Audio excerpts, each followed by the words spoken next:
বন্ধুরা, আজ আমি শেয়ার করব একদম তেল ছাড়া আর খুব কম সময়ে তৈরি করে নেওয়া যায় এই জলখাবার।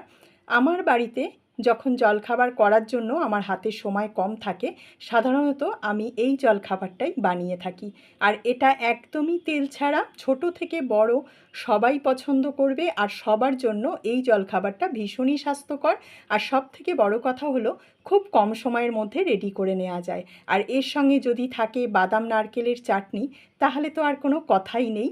তাছাড়া সস দিয়েও কিন্তু এই খাবারটা খাওয়া যায়। আর যে কোনো সাউথ ইন্ডিয়ান খাবারগুলো আমরা খেতে অনেকেই বেশ পছন্দ করি। তাহলে চলো আজকের এই রেসিপিটা দেখে নাও, আর বাড়িতে তোমরাও এইভাবে একদিন জলখাবার বানাও। আর অবশ্যই আমাকে কমেন্টে জানিও খেয়ে তোমাদের কেমন লাগলো। আজকের রেসিপি ভালো লাগলে বা আমার চ্যানেলে নতুন বন্ধু হলে চ্যানেলটাকে সাবস্ক্রাইব করে